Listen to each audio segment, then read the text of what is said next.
Il y a beaucoup d'écoles de pilotage en France qui vous proposent des baptêmes dans des voitures assez extraordinaires. Mais il n'y en a qu'une seule en France qui vous propose de conduire cette voiture. C'est Almacar et voici la nouvelle Lamborghini Aventador S. Bonjour à tous et bienvenue sur Asso West.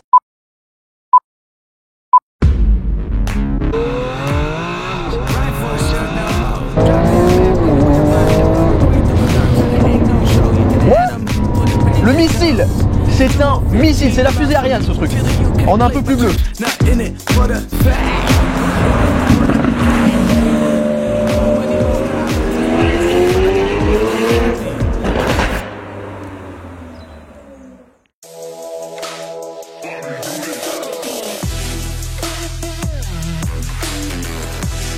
Ok, me voici maintenant à bord de la Lamborghini Aventador S 2017.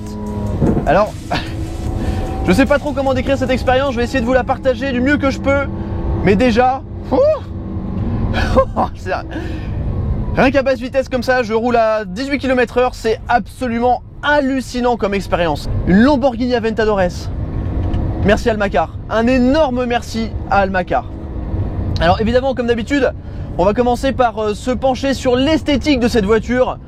Je pense que c'est probablement ce qu'il y a de plus impressionnant. Et encore, après je vais vous parler du comportement et des performances. Mais regardez un peu l'esthétique, vous allez voir, c'est très agressif. Image.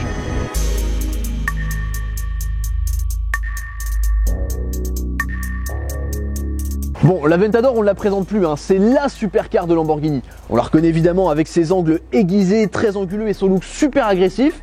Là, c'est la Lamborghini Aventador S, donc la deuxième version de l'Aventador. Une des particularités, c'est le pare-choc avant et les feux qui ont été complètement retravaillés. L'avant est plus aérodynamique, il y a plus d'appui. On retrouve également les jantes inspirées de la Lamborghini Aventador SV. En plus, dans cette combinaison bleu, jante grise, c'est absolument magnifique. Et à l'arrière, regardez, c'est le summum de l'agressivité. Le nouveau diffuseur a été entièrement travaillé pour plus d'aérodynamisme. La sortie d'échappement passe de 4 à 3 sorties. En plus, elle est vraiment énorme. Et il y a aussi beaucoup de détails qu'il faut regarder de très près sur cette voiture. Comme ici, le dessin dans les feux qui est vraiment très joli. Et regardez aussi ce carbone omniprésent sur la voiture. Et c'est pas seulement pour décorer, ça offre aussi un gain de poids considérable qui ajoute encore aux performances de ce missile.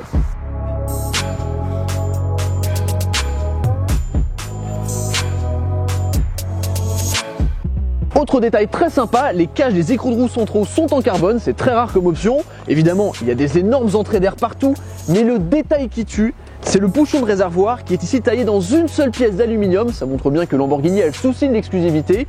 Ça vaut sûrement aussi cher que ma voiture, mais c'est magnifique.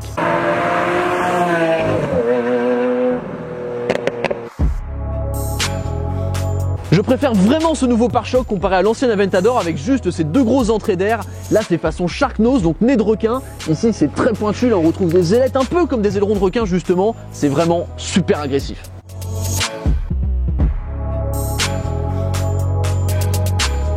C'est vrai que c'est impressionnant, mais encore sur la route, la voiture elle a une présence, c'est absolument incroyable. La dernière fois quand j'ai essayé la Ferrari 458 Italia, tout le monde regardait la voiture, mais là c'est pas tout le monde, c'est les gens, ils ouvrent leurs fenêtres pour regarder la voiture. Déjà parce qu'ils l'entendent, la présence c'est absolument hallucinant. Alors il faudra m'excuser hein, parce que durant cet essai je pense qu'il y aura beaucoup de cris, de hurlements, mais franchement...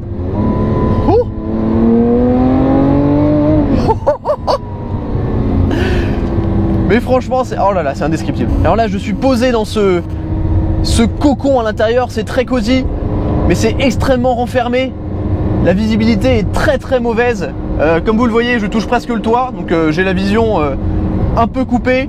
Les rétroviseurs sont super larges. Vous voyez les cyclistes ici qui me font des pouces. La voiture est d'une largeur sur la route. Il faut faire vraiment attention parce que c'est pas facile à placer. C'est vraiment très impressionnant, elle est large et aussi elle est très longue. C'est vraiment particulier comme gabarit.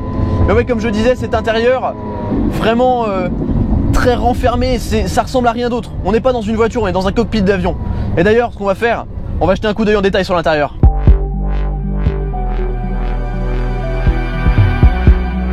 Alors découvrons l'intérieur de l'Aventador, mais avant ça, je vais vous montrer que ma taille n'est pas vraiment adaptée à cette voiture. Pour rentrer dedans, on s'assied. Aïe, voilà, je connais une jambe, deux jambes. Ah, voilà, et je touche le plafond. Nickel.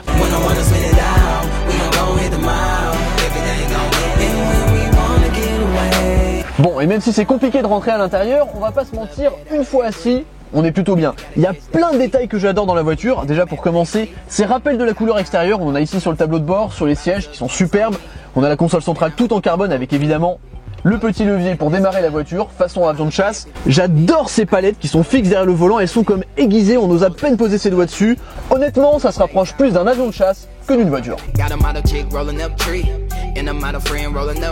Ah là là, ouais, l'intérieur il est vraiment aussi exceptionnel que l'extérieur. C'est un autre monde cette voiture.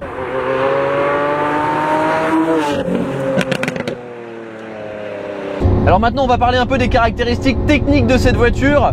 Alors déjà évidemment il faut savoir qu'à l'arrière on a un énorme V12 et c'est vrai que les V12 c'est vraiment l'ADN de Lamborghini parce que quand Ferruccio Lamborghini a voulu concurrencer Ferrari, il a créé un V12 qu'il a mis d'abord dans la 350 GTV qui a été présentée au Salon de Genève en 1963 et après le V12 a été mis dans la Miura et il a suivi dans toutes les voitures, la Countach, la Diablo, la Murcielago et maintenant la Ventador. Donc 6 litres 5, 740 chevaux, 0 à 100 km/h en 2 secondes 9, parce que oui c'est une 4 roues motrices, donc on peut dire que ça arrache, et la vitesse est électroniquement limitée à 350 km/h. Ça veut dire que la voiture pourrait faire beaucoup plus. Dans cet immense compartiment moteur recouvert de carbone siège l'énorme V12 atmosphérique de 740 chevaux. La particularité c'est que ici on a une petite plaque avec marqué V12 Ordine di Ascensione, avec des numéros qui correspondent tout simplement à l'ordre d'allumage des cylindres lorsque l'on démarre la voiture.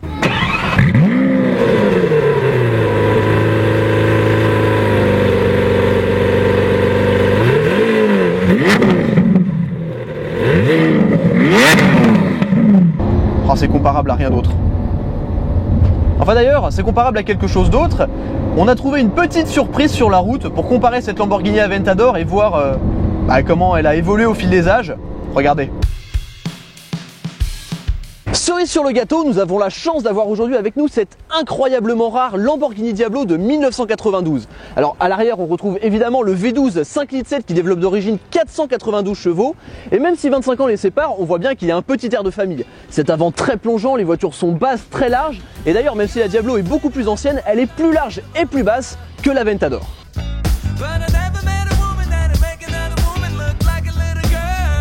Même si l'avant et le profil des deux voitures ont un air de famille, les arrières sont complètement différents. Déjà, on a cet énorme aileron super agressif, ensuite les 4 sorties d'échappement, et il faut savoir, petit détail, que le pare-choc arrière fait aussi office de diffuseur, puisque l'air ici crée de l'appui aérodynamique.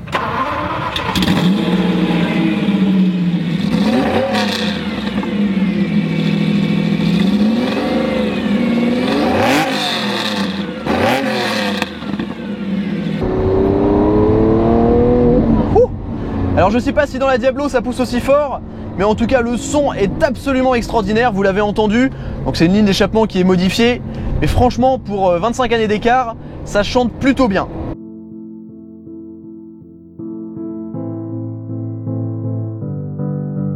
Les premières impressions que je peux vous donner, c'est que la voiture est extrêmement ferme.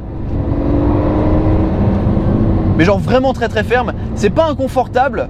Mais c'est une planche de bois quoi, et une très grosse planche de bois, croyez-moi. La face avant est très très basse, là je suis sur des routes un peu serrées, c'est pas très rassurant. Mais ouais, la voiture est très basse, faut faire super attention de pas égratiner la magnifique lame en carbone qui est à l'avant. Heureusement on a un lift système qui permet de relever l'essieu avant, justement pour passer des bosses. Oh la sonorité. Alors, contrairement à la plupart des supercars actuelles, cette Lamborghini Aventador S n'a pas de boîte automatique à double embrayage, elle a une boîte à simple embrayage. Ce qui fait que les passages de rapport ne sont pas instantanés, on a des gros à-coups à chaque fois qu'on tire une palette. Évidemment, ces palettes, je vous les ai présentées, mais j'adore le feeling qu'elles ont. Vous voyez, il y a une espèce d'à-coup, la voiture bouge à chaque fois qu'on passe le rapport. Et une autre particularité, c'est les roues arrière directrices. Alors oui, malgré sa taille, cette voiture est extrêmement agile parce que les roues arrière tournent en fonction de l'angle du volant pour ajouter de la stabilité à haute vitesse et évidemment la rendre beaucoup plus agile. C'est quelque chose qui avait été très critiqué sur l'ancienne Aventador, le fait que voilà, elle soit très dure à manier, sachant que la direction, alors là par exemple j'arrive sur une bosse, hop, je vais mettre le lift system, voilà, la voiture se lève, voilà.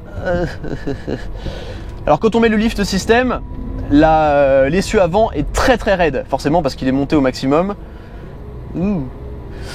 hop, voilà, on le baisse. Alors, l'avantage, c'est que ça se baisse et ça monte très très rapidement. Alors oui, comme je le disais, les roues arrière directrices qui apportent une grande maniabilité à la voiture, surtout ici en ville. Ça se conduit presque comme une voiture normale, bon, en dehors de la taille et du côté pas très discret. Mais c'est vraiment facile à manier. La direction, pareil, est très précise, très légère et elle se durcit à haute vitesse. Mais elle se durcit, au bout d'un moment, elle devient très très lourde. C'est pour ça d'ailleurs qu'il y a différents modes de conduite. Donc on a Strada pour la route, ensuite on a Sport pour le sport et après Corsa. Donc Corsa, c'est le mode très très énervé qui vous donne des coups du lapin à chaque fois que vous passez un rapport. Donc on va éviter d'utiliser ce mode là sur la route parce que c'est un peu trop violent, un peu trop extrême. Mais la particularité de cette Lamborghini Aventador S, c'est qu'il y a un nouveau mode qui s'appelle Ego, donc en italien ça veut dire moi. C'est-à-dire que je peux choisir et personnaliser les modes de conduite. Alors moi je l'ai paramétré de telle façon à ce que la boîte, le moteur, donc tout ce qui va répondre rapidement soit en mode Corsa, donc ce qu'il y a de plus brutal, mais les suspensions et la direction en mode le plus soft, donc en mode Strada. Ce qui fait que ça reste assez léger, assez maniable. Bon. Oh là là, écoutez ça, première.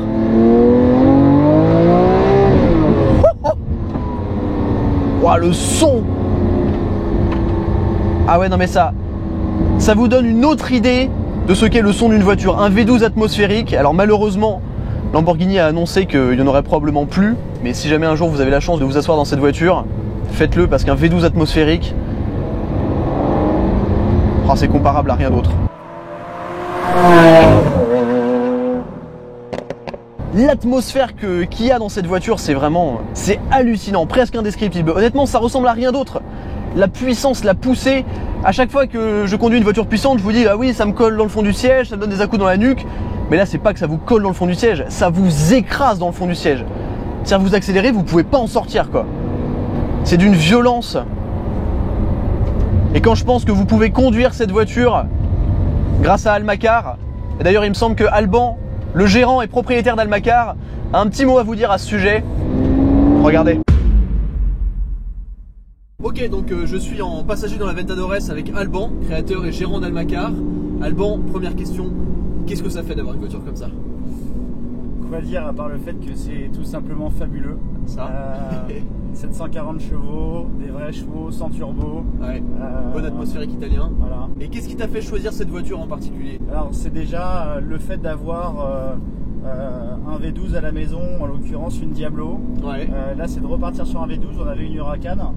Et puis effectivement le fait de pouvoir d'avoir cette sobriété, ouais. Se différencier de la concurrence. Clairement aujourd'hui on est beaucoup d'écoles de pilotage en France, ouais. Et là il semblerait qu'on soit vraiment les seuls en France, en Europe, peut-être même au monde, puisque à part une école bien connue du côté de Las Vegas qui possède une Aventador, il n'y a pas encore de S dans le cadre d'une école de pilotage. Donc d'accord, c'est génial. Une première, c'est exceptionnel. Première. Ouais. Et du coup en termes de prestations, qu'est-ce que tu proposes avec cette Aventador?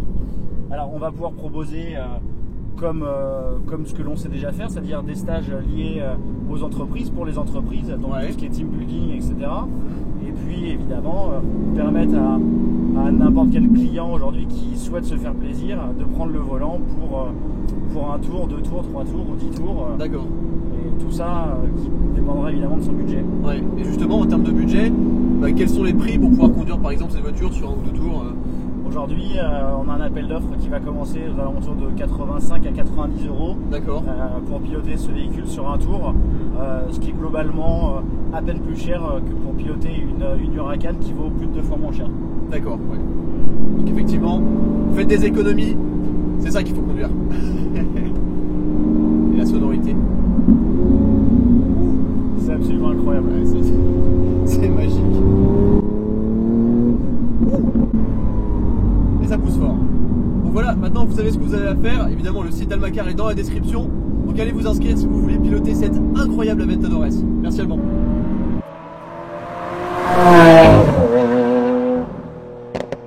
Il faut savoir que 740 chevaux, même si c'est énorme comme puissance, tout passe par terre, étonnamment. Évidemment, on a les 4 roues motrices, comme je l'ai dit, et aussi les pneus qui ont été spécialement développés par Pirelli pour cette voiture. À l'arrière, on est chaussé en 355, et on a aussi des freins carbone céramique pour arrêter la bête, puisque elle est quand même assez lourde. Elle pèse 1700 kg environ, donc avec les pleins, moi dedans, les caméras, tout ça. Mais bon, ça se rapproche quand même de sa concurrente directe, la Ferrari 812 Superfast, qui propose elle aussi des performances de dingue. Il faut savoir que la Aventador, elle commence à environ 330 000 €. Alors celle-ci, avec tout le carbone, les options et tout ça, elle est plus autour des 430 000. Il y a environ 100 000 € d'options. D'accord. Tout est normal chez Lamborghini. Bon là, je suis encore en mode Strada. On va arrêter de rigoler. Je vais la passer en mode Ego. Wow. Alors là, je vois dans le rétroviseur l'aileron qui est levé. Et devant moi, j'ai le contour de la Lamborghini Aventador SV. Et d'ailleurs, c'est pas la seule chose que cette Lamborghini Aventador S partage avec la SV, puisque les suspensions magnétiques viennent de la SV. On a aussi les roues, vous l'avez vu tout à l'heure. Oh, ce son! La zone rouge est à 8500 tours minute. Écoutez. Oh, le missile! C'est un missile, c'est la fusée Ariane ce truc. En un peu plus bleu. J'ai jamais ressenti une accélération aussi forte au volant d'une voiture. Déjà, c'est la première fois que je conduis une Lamborghini. Ensuite, c'est la première fois que je conduis un V12. Et c'est aussi la voiture la plus puissante que j'ai jamais conduite. Mais wow, c'est un truc de malade. C'est inutilisable sur la route, hein. Honnêtement, qu'est-ce que vous voulez faire avec 740 chevaux? Lamborghini, ça a toujours eu une image voilà, vraiment de voiture énervée. C'est la définition d'une supercar un peu. Avec le look, le moteur, le bruit, les sensations, la poussée. C'est ça une supercar. Je disais ça de la Ferrari 458 Italia la dernière fois, mais là c'est un autre level. C'est un autre level, ça se rapproche de la hypercar.